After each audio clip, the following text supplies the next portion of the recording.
My subject this evening is this young Englishman, my uncle, who became a legend in China during the war-torn years of the 1930s and 40s. Over the next 30 or 40 minutes, I shall outline for you broadly what he did in China, how he came to be there, his legacy, and what molded him into the extraordinary person he came to be. My uncle, George Aylwin Hogg, was born in Harpenden, Hertfordshire, in 1915, the youngest of 6 children. He died only 30 years later of tetanus in Shandan, an ancient oasis town on the Silk Road where it runs along the narrow Huxi corridor in Gansu, northwest China. Set between the Chilean mountains to the south at the edge of the Tibetan Massif and the Longshan mountains to the north, behind which is the Gobi Desert and the plains of Mongolia. His memory is held in extraordinarily high esteem in China to this day, whereas he is not known really to any great extent in his own country. We need to work on that. Online. There have been, and indeed are, so many unsung heroes, only a very few of whose stories meet the light of day. I was born to his elder sister, Barbara, about 6 months after her younger brother's tragic, untimely death. You can imagine the impact on the whole family on receiving the news of Aylwin's departure from this world so young. In his memory, I was given his middle name as my middle name, Aylwin. This was an honor which in my early years I didn't really appreciate. It's an unusual name, an ancient name of Celtic origin. I wear it now with pride. The name Aylwin means wise friend or noble friend. And it was by this name that he was called within the family circle rather than George. So I hope you'll excuse me for referring to him as Aylwin throughout this talk, as it comes more naturally to me than calling him George. There's an old Chinese saying which, roughly translated, means give a man a name and he becomes that name. He did indeed become a wise and noble friend to the ordinary Chinese people in those complex, war-torn years of the 1930s and 40s. The fight against the Japanese invasion combined with a conflict between Chiang Kai-shek's nationalists, the Kuomintang, and Mao Zedong's rising communists. Indeed, he became a legendary national hero for what he achieved in just 8 action-packed years for his vision of a new China.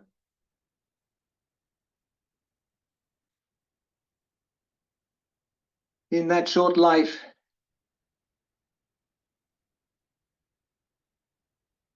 he'd managed to achieve so much of great importance to the economic future of China. In April of this year, I, along with a group of family and SACU members, made a most memorable visit to China, tracing my uncle's footsteps from Shanghai through to Shandan, and taking part in celebrations being held in Gansu and elsewhere, commemorating his life's achievements, his legacy.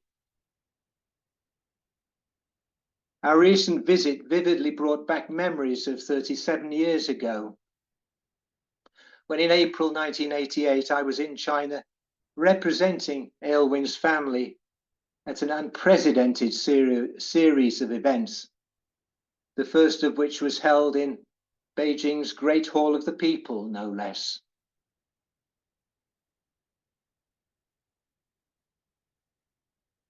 Let me find, oh, I've lost my place. Here we go. This was in memory of the recently deceased New Zealander Rui Ali, who had died the previous year, aged 90, after living in China for 60 years. I came to realize then and was overawed by the apparent stature of my uncle in the modern history of China. Rui Ali had been a co-founder of the Chinese Industrial Cooperatives, the CIC. My uncle Aylwin became a close collaborator of Rui Ali in this organization.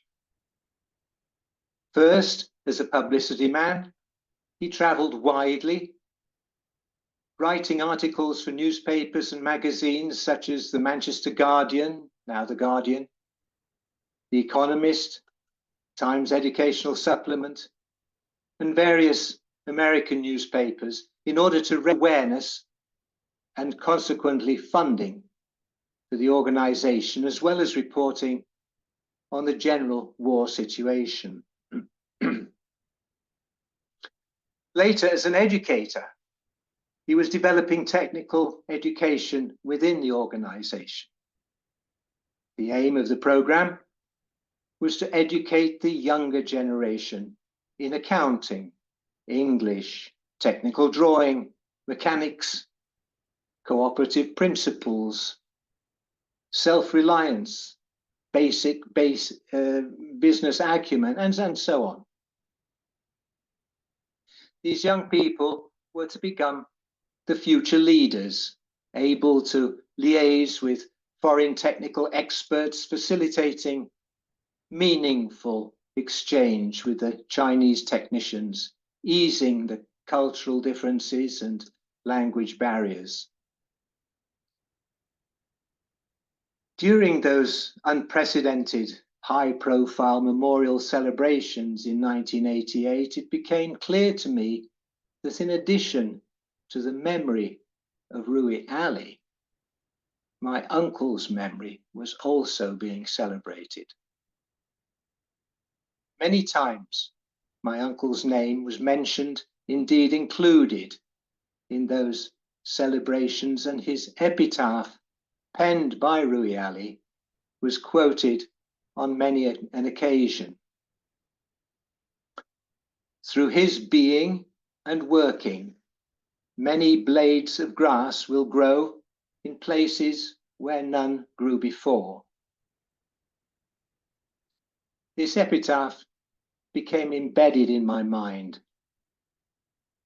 Whilst I was there, I was asked if I would be prepared to act the part of my uncle in a television miniseries to be produced by Gansu Television.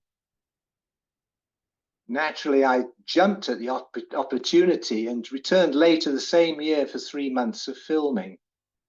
And the role of Rui Ali was taken by Rui's nephew, David Somerset. He was the spitting image of his uncle.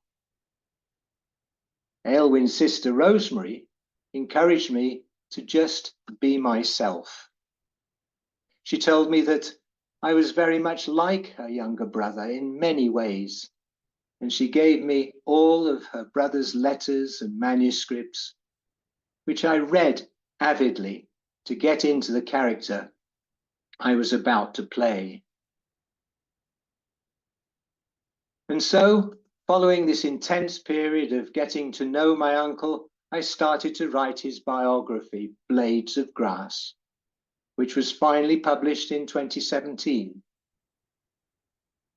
Now it's been translated into Chinese, published by the prestigious Renmin Publishing House in Beijing, and launched at the London Book Fair in March this year as part of the celebrations in the UK honouring Aylwin's memory. I am indebted to SACU's archivist, Dr. Li Linshi, for her diligence in brokering the publishing deal. She has also been responsible for the translation of my book and is very active indeed in promoting it in China.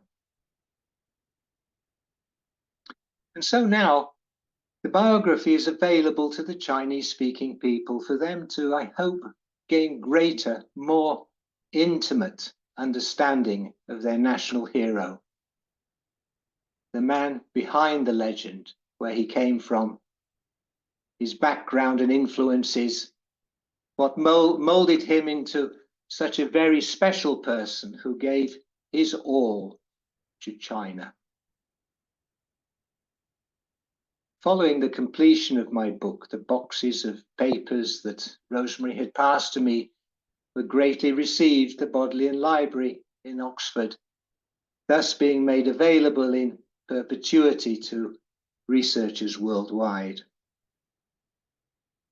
I mentioned earlier that so many heroic stories never see the light of day. Well, a great collection of stories about the Quaker organization called the Friends Ambulance Unit has been compiled by Andrew Hicks in his book called A True Friend of China, telling of Jack Jones and the FAU's China convoy, their heroic deeds, providing medical supplies and services in war-torn China. Andrew's book has also recently been translated into Chinese, and it also was launched at the same time in London.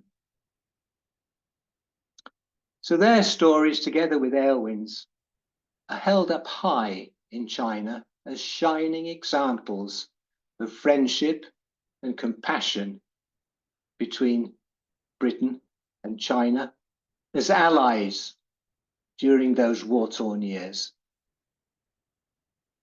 Indeed, some of those pacifist, conscientious objectors were seconded to the CIC and helped Aylwin in no mean fashion at his school in Xuanshipu and then in Shandan. But you might well ask, how did Aylwin come to find himself in China in the first place?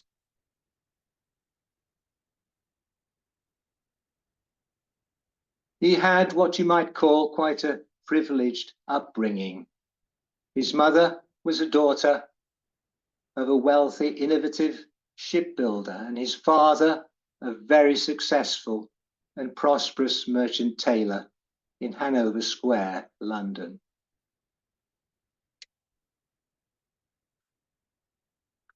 His early education was at home with a governess employing Montessori principles. This was followed at the age of 10, with his sister Rosemary spending a year at an international school in Switzerland, which was inspired by the Fellowship of Reconciliation, and was also run on Montessori principles, which is all about cultivating a well-rounded individual intellectually, physically, emotionally, and socially. His religious influences were nonconformist and political influences leaning to the left. His mother's sister was the world-renowned pacifist activist Muriel Lester, known as the Mother of World Peace. And so there was a strong pacifist influence there also. Muriel was a close follower of Keir Hardie, the founder and first leader of the Labour Party in Britain. After his year in Switzerland, Aylwin followed his siblings to St George's School in Harpenden, and in due course became head boy and captain of rugger. Then, like his three brothers before him, he went on to Wadham College, Oxford, where he studied modern greats, namely philosophy, politics and economics, and was also a great influence on the rugger field there. In Wikipedia and elsewhere, Aylwin is described as an adventurer. During the long university summer vacations, he would travel hitchhiking widely throughout 1930s Europe with just a few pounds in his pocket. After graduation from Wadham, a chance for greater adventure was offered. His Aunt Muriel was planning yet another of her world lecturing tours on pacifism as the so-called ambassador at large of the Fellowship of Reconciliation. She was overjoyed by the prospect of her convivial young nephew accompanying her on her travels, and so in 1937 they set off together across the Atlantic to New York on the Queen Mary. When they got there, whilst Muriel preached pacifism to the higher echelons of government and other interest groups, Aylwin hitchhiked all over the US, meeting all kinds of folk. And when in Mississippi, he spent some time studying a cooperative venture set up to better the circumstances of impoverished sharecroppers. One of the two founders of this brave project was Sam Franklin, a former missionary who had spent some years in Kyoto, Japan.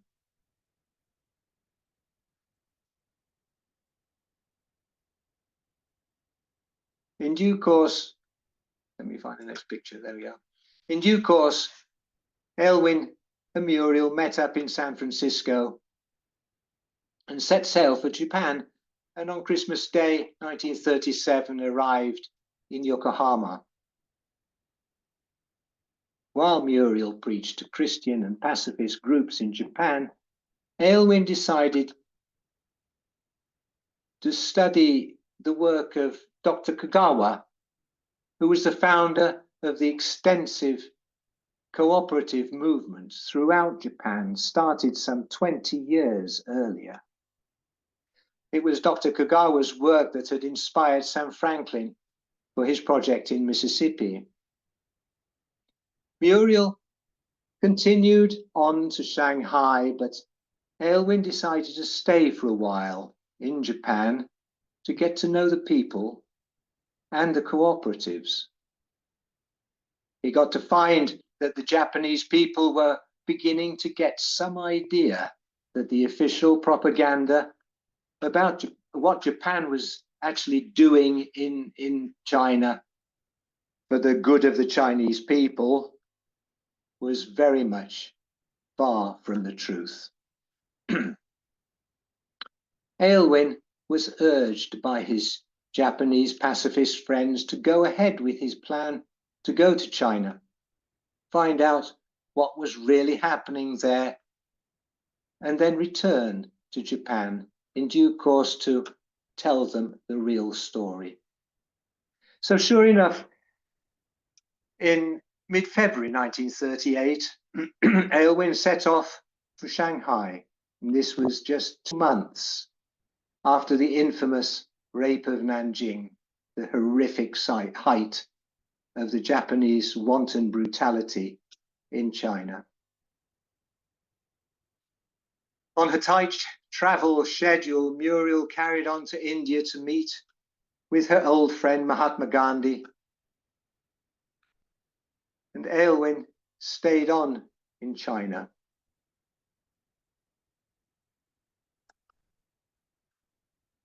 And soon found a job as a journalist with the American United Press International, based in the then wartime capital, Hankow, one of the 3 cities nowadays merged into one as Wuhan on the Yangtze River.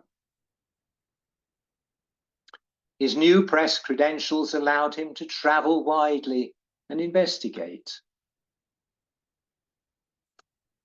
He was one of the earliest journalists to visit the communist stronghold Yan'an, where he met with Zhou Enlai and the 8th Route Army generals Chu De and Nie Rongjin.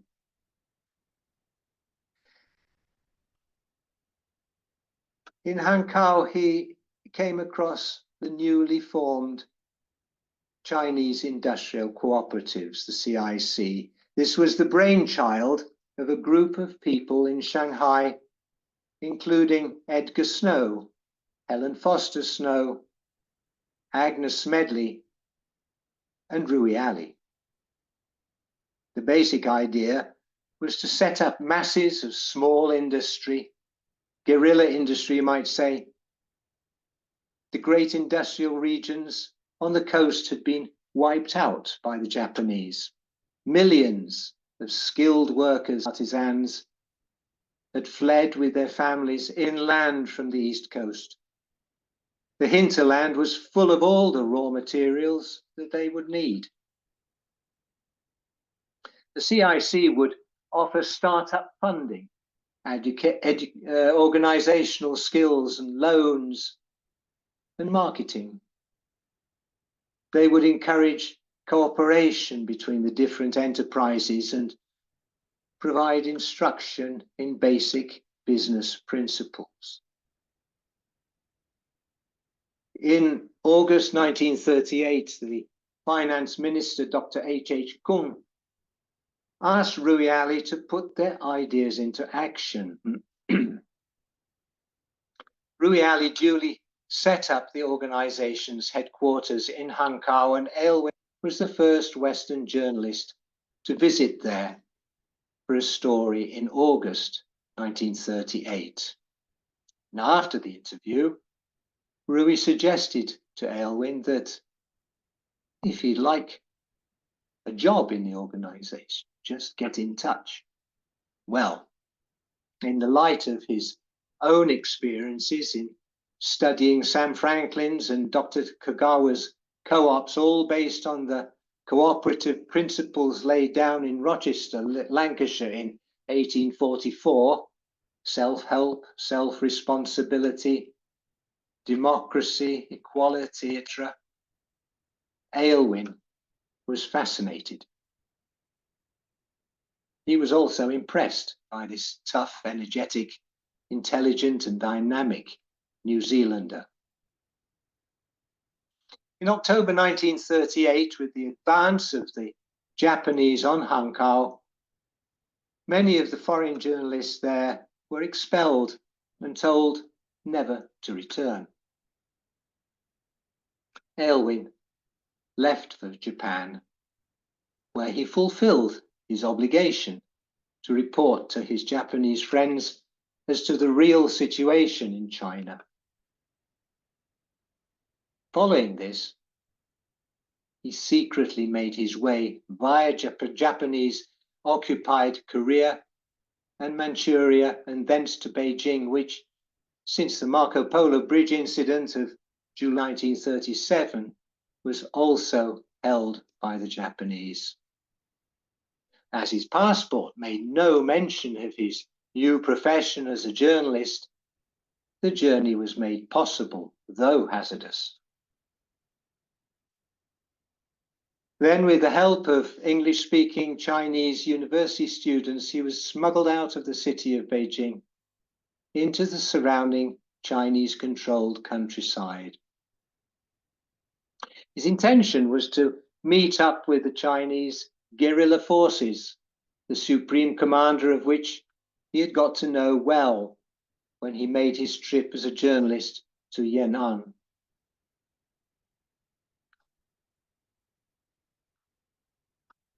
He traveled widely with Nie Rongjin's guerrillas over several months, and on leaving them in order to find Rui Ali and the CIC, General Chu De, later Marshal of the People's Liberation Army, asked Aylwin to travel widely, observe and write clearly and truthfully to tell the world of the complex three-sided conflict in China.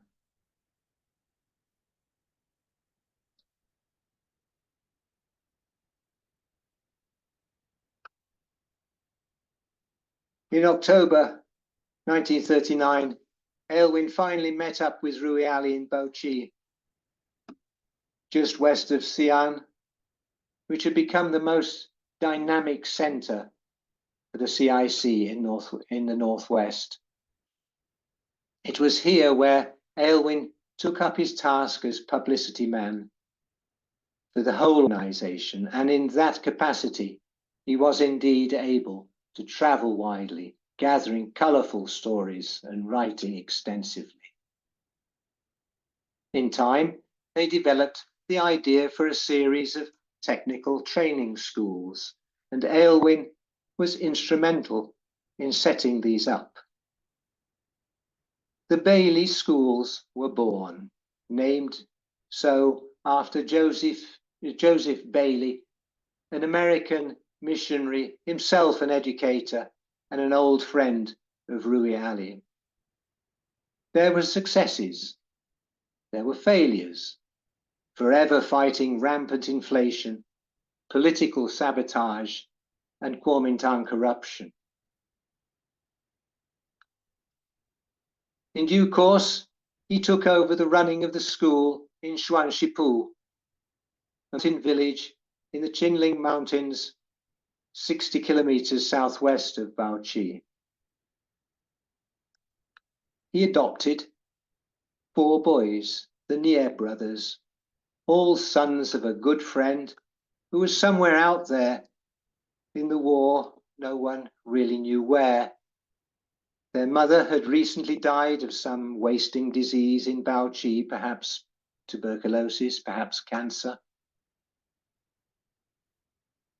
Over the next few years, the school grew, and under Aylwin's strong influence, calling upon his experiences of Montessori principles familiar from childhood, it began to form its own very special identity. The school grew from strength to strength, but as time passed, while the Japanese invasion was threatening to creep closer, the nationalist Kuomintang authorities were becoming uneasy about the foreigners and their school.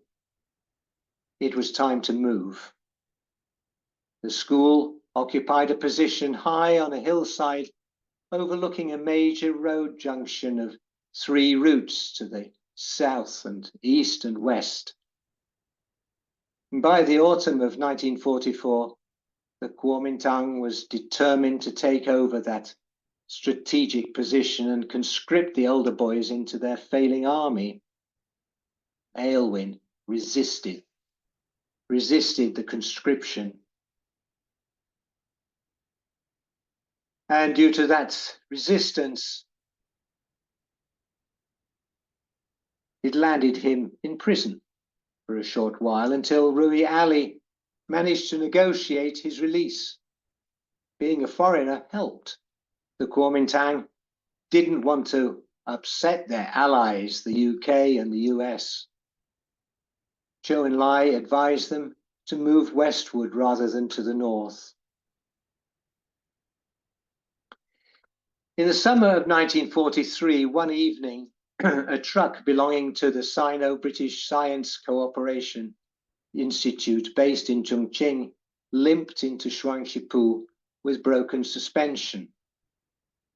Joseph Needham, later joint founder of SACU, took the opportunity for a quick break while the truck was being repaired, and he crossed the river and made his way through the fields and eroded gullies up the hillside to visit Aylwin and Rui.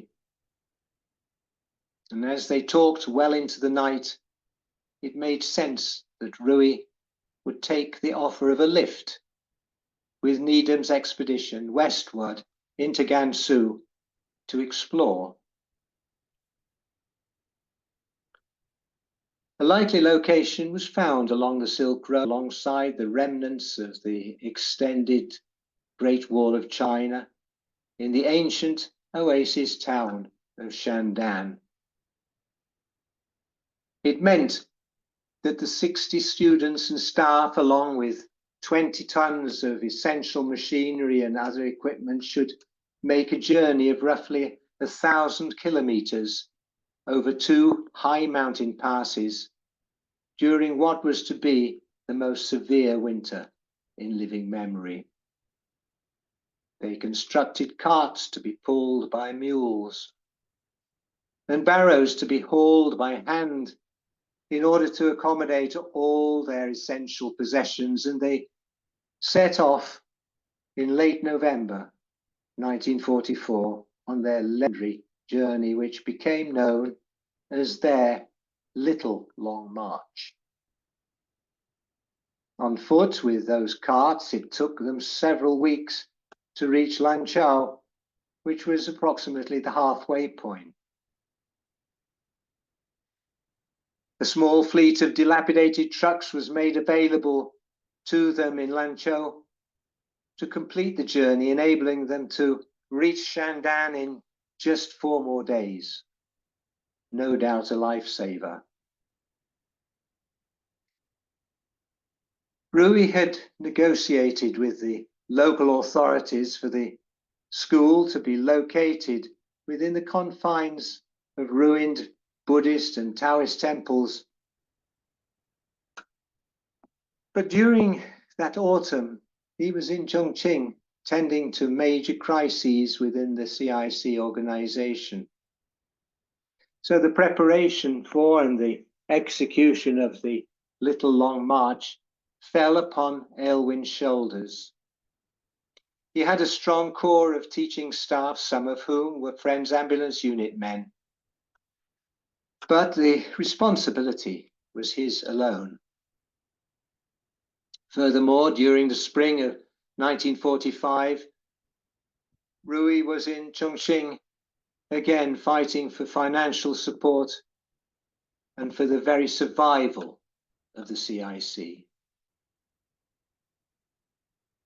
Consequently, the responsibility for the massive work in setting up the school in the new location fell yet again upon Aylwin's broad shoulders.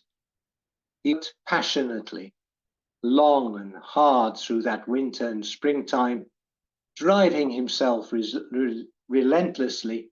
And by the summer, things were beginning to be in good shape, thanks to those trusty teaching staff.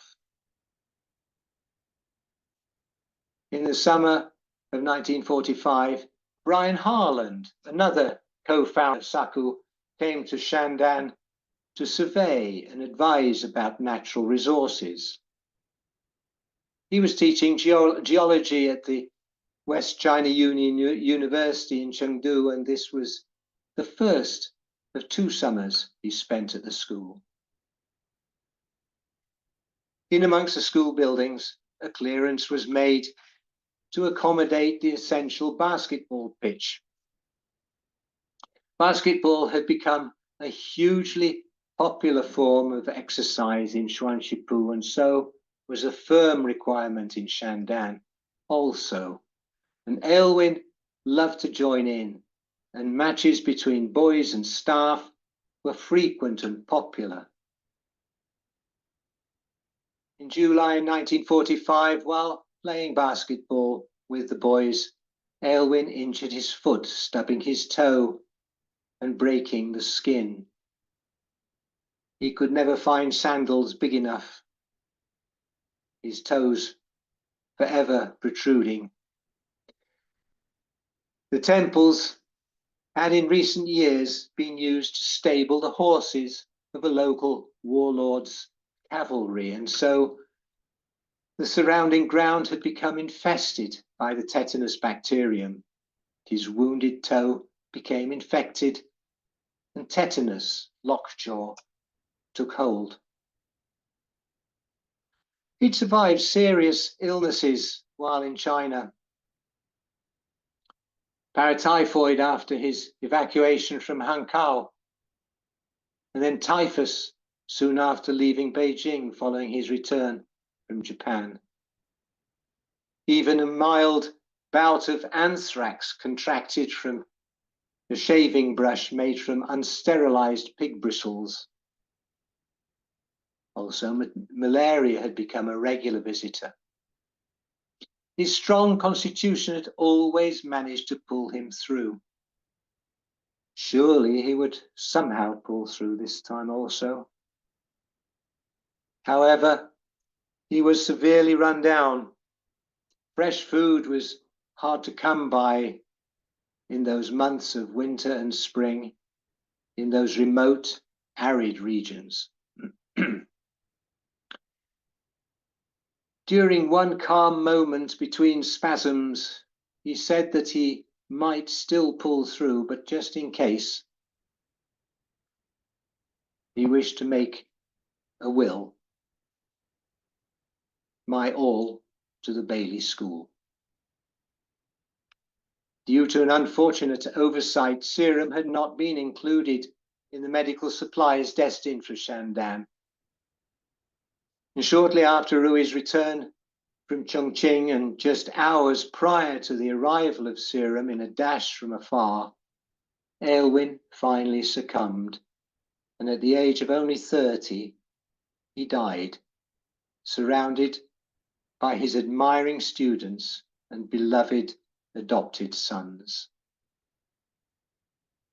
Brian Harland was present at Aylwin's passing, and he wrote a long, heartwarming letter of condolence to Aylwin's parents.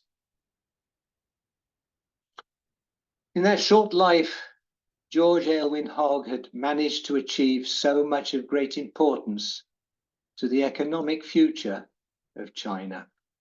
His cheerful perseverance and dedication brought him close to the hearts of the ordinary Chinese people. And his school in Shandan lives on. It was re-established in the 1980s and is now a highly advanced center of learning. Also in the 1980s, a scholarship for Chinese students was set up in his name at his alma mater, Wadham College, Oxford, and a room set aside also in his name for the use of visiting Chinese scholars. In July this year, a permanent exhibition dedicated to George Aylwin Hogg will be opened at Harpenden Fine Modern Museum.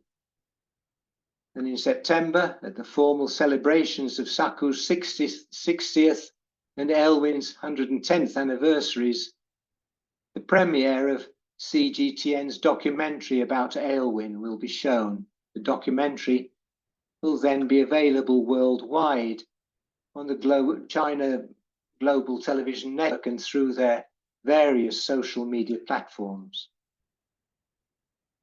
It continues to amaze me. In China, memories of important events and people are so actively kept alive as time marches on, and that even people who are related to any famous person are honored almost as if they were that person. Was it Joseph Needham who said, in the context of the Chinese general view on history, their recorded history that stretches back 3,000 years or so? What has been in the past is still with us, he said. Quite a different attitude from the all too often Western way of thinking. Sadly, some of our Western world leaders appear to regard history in a manner which could be summed up by the words of L.P. Hartley in his book, The Go-Between. The past is a foreign country. They do things differently there.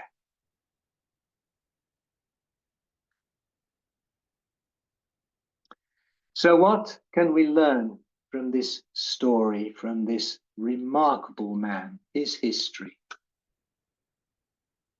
To love and respect one's fellow human beings regardless of race and belief or cultural difference, to strive selflessly with compassion for a common, positive goal, one can achieve truly astonishing things, even in a short life, tragically cut short.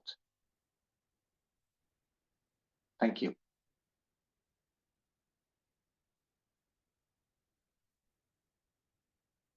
So, any questions?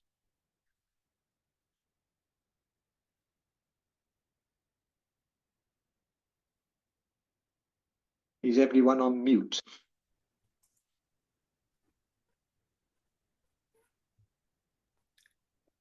Yes, could I ask a question?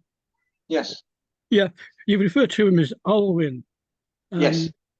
What did others call him? What did Ali call him and others call him? Did they call him George? George. They all called the him time. George. Yes, Aylwin. He was Aylwin within the family. Within the family, okay. Yeah. Within the family, but I guess, I don't know, was it a bit too unusual that he preferred to be known as George outside the family? Right, okay, thanks. Oh, could I ask what was so special about his teaching, the way in which he led this Chinese school? What was different about it from? Yes, there were various elements. Firstly, the Montessori principles, but also elements of English public school structure. He created these houses, shall we say, these groups of pupils who would then compete against each other, have different tasks to perform, compete against each other in many different ways, academically, actively in sports and so on. So binding them together. Singing was an essential part of this, that Aylwin had a wonderful baritone voice. He had a good ear for music and picked up songs in Chinese. He introduced his pupils to all sorts of English songs. Old MacDonald Had a Farm, for instance, and so on. That he created this love for singing, and he found that the Chinese youths love to sing also, and it had a very interesting effect on the group, in that when a new boy came from afar, from some other part of the country, or a local boy with a new accent, a new dialect, instead of being shunned because he was an outsider, no, he was brought right into the center of things, because everyone was interested in learning the new songs from this guy, learning the dialect. Instead of laughing at him, they cherished this richness. And this was a tremendous binding force in the school. And those three elements were his secret weapons.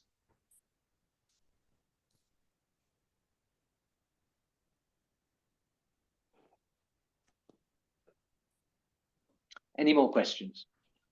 Yeah, Ross Ballard had a question in the chat. He wonders whether you had any thoughts on the film Children of Huangshi. Were you involved? I wasn't involved in that film. There was a certain amount of disappointment in its coverage. It turned out to be such a Hollywood treatment. But our family's reaction to it was that, well, the main point is out there, that there was a guy of that name out there at that time doing that kind of thing. And that was important. Because the television series that I was in, portraying Rui's and George's time in moving the school from Xuanqipu to Shandan and continuing through into after George's death, that was only shown in Gansu. It wasn't shown outside China. So it's going to be really quite impactful when this documentary comes out, which will be shown worldwide. The CGTN team accompanied us all the way through our trip in China in April, and had cameras and microphones on us most of the time. Got quite used to the lens in one's face, but I think they're going to make a fantastic job of it. That we saw at one point, was it in Lanzhou? Oh no, it's Beijing. We saw a little teaser of their work, not a trailer, but a teaser. And apparently in July we'll be treated to the trailer in London and in Harpenden. So then when we get to see the documentary in September, it's going to be mind-boggling, I think. That I was very impressed by the team, and it was fascinating hearing them chatting amongst themselves on occasions about ideas that they were having, bouncing the ideas of each other, and so on. It's going to be intriguing. Can I add a little something to what Mark said? I'm Vanessa. I'm Mark's cousin and George Hogg's, Aylwin Hogg's niece. I was rather disappointed in the film, the commercial film that was made. There was some stupendous scenery, but I really didn't think the story was accurate enough. It was okay as fiction, shall we say? maybe a little closer to documentary, but I really was disappointed in it. So I'm really looking forward to seeing the documentary that's about to come out. That'd be wonderful. Hi, Mark. Hello, Vanessa. Lovely to see you all the way in Vancouver. I would also like to add that when I went to Shandan and I saw the photo of George Hogg that Mark has up on the screen at the moment, that was exactly how Mark looked at that age. I couldn't believe it was my uncle. I thought it was Mark. That photograph was taken by Life magazine. Oh, really? Oh, okay. But yes, they when he was in Xuanqipu, no, when he was in Baoqi, still, the Life magazine, what was his name? Henry, the owner, and his wife visited, and they wanted to do an article, and it never got published. It never got published, but these 2 or 3 photographs remain. Well, that's a wonderful photograph, and it's just like you. Great. I can see that Pedro had his hand up. He's muted. Pedro? You're muted, Pedro.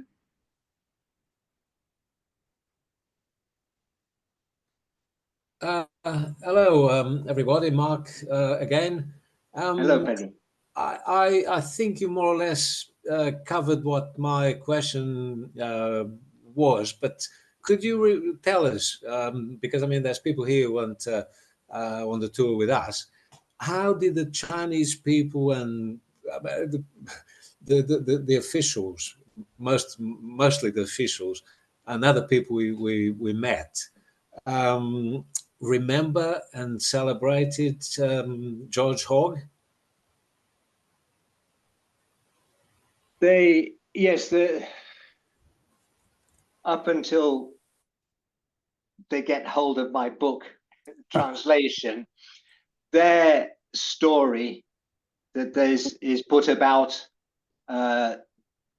George in China is basically his work in the CIC as a teacher and developing these schools. And of course, the Little Long March features hugely in that. It's a very much a central theme of their remembrance of him. But they also were referring to how he had spread the word into the West in his journalistic writing.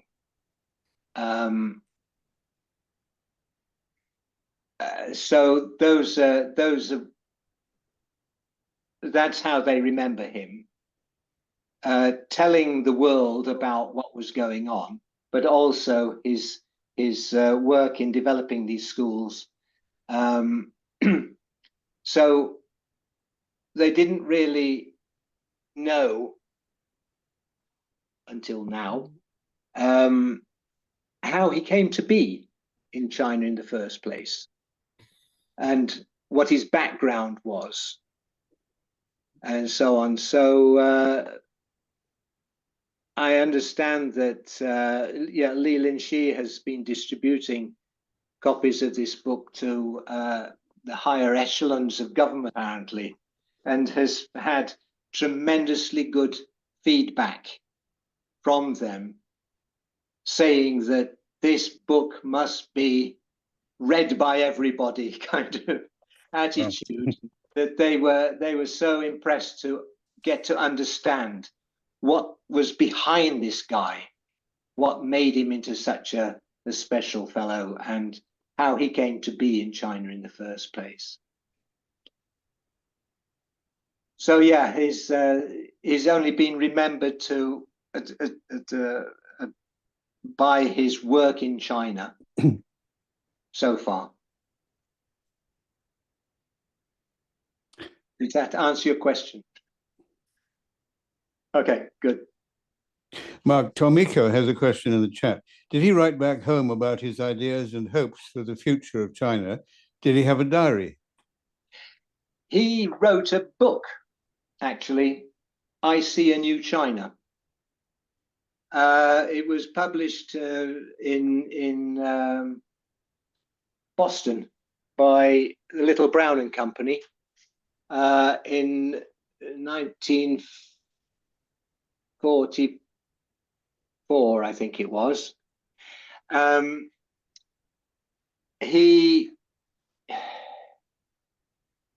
It was I See a New China was the title, and yes, that's one of them. Yes, that's the yeah. He, in a way, was not happy with the content because he had to cut out a lot. He said that he had to cut out a lot of the meat of what he wanted to say. Why? Because if the whole thing had been published, it would have put in jeopardy the work that he was doing with the CIC in China. Yeah. Mm. So he thought, okay, I've written a book, and that's okay, but a bit, bit milky. And he was writing a second. And it's a mystery to Rui Ali where the typescripts went. Apparently, George was writing chapter by chapter, or several chapters at a time, and then sent them off to friends in Chongqing or Chengdu to get through into, I don't know, somehow to be published in America or Britain. But Rui could never find any trace of these, and it's suspected that the Kuomintang agents who were censoring mail picked these out and destroyed them. Yeah. It's a crying shame. But there we are. Because you know, he and George were being watched closely by the Kuomintang agents, and you know, that was one reason to get George out of Baochi into the backwoods, as you might say, into Xuanshipu, out of the immediate view of the Kuomintang agents. And you know, they were also rather suspicious of him in that he had a Chinese girlfriend. It was a serious relationship. And back in '88, I met a lady who had known them both back in Baochi, and she said, yes, we really cherished this relationship. And yes, they did intend to marry after the war was over. And then I had the joy of meeting Xiaorun, Aylwin's girlfriend, in Beijing. And she had been a very feisty guerrilla activist. And she had to get out of Baochi because she was being noticed by the Kuomintang about her